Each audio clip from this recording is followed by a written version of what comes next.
Blessings, everybody. It is so good to be back to be able to share the word of the Lord with you. Amen. We serve such an awesome and wonderful and mighty God who is full of love, kindness, and compassion. Amen. And I have just been spending a lot of time with the Lord, and I had an amazing morning with him when he shared this word with me.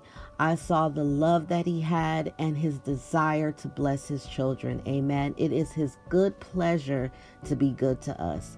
So if you are new to this channel, my name is Patricia Lasky. Welcome. I am glad to have you. So let's just go ahead and dive into this word. Joseph, your time has come. God is taking you out of the background and putting you in the forefront. God is going to give you wisdom and insight into many matters, including but not limited to business, family, finance, ministry, and so on. He wants you to believe what he has said about you so that you can begin to walk in it. There are two things that the Lord wants you to know, and the first one is the time ahead. Now, I see many things in advance. Sometimes the Lord shows me things months in advance, and other times he shows me things years in advance. So what I'm about to say is not going to affect what God is doing at all. It can't stop or hinder him. His word stands, and it shall not return unto him void. So let's look at Genesis 41:34 through 36. Let Pharaoh do this, and let him appoint officers over the land, and take up a fifth part of the land of Egypt in the 7 plenteous years. And let them gather all the food of those good years that come, and lay up corn under the hand of Pharaoh, and let them keep food in the cities. And that food shall be for store to the land against the 7 years of famine, which shall be in the land of Egypt, that the land perishes not through the famine. There is a dearth ahead, which is a time of scarcity or lack. The Lord wants you to be aware of the time to come and not to fear it, so that when God begins to give you wisdom on what to buy, when to buy it, and what to do, you will begin to apply the wisdom he has given you, because God is going to use you to help many. Amen.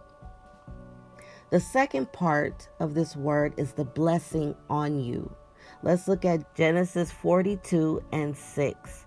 And Joseph was the governor over the land, and he it was that sold to all the people of the land.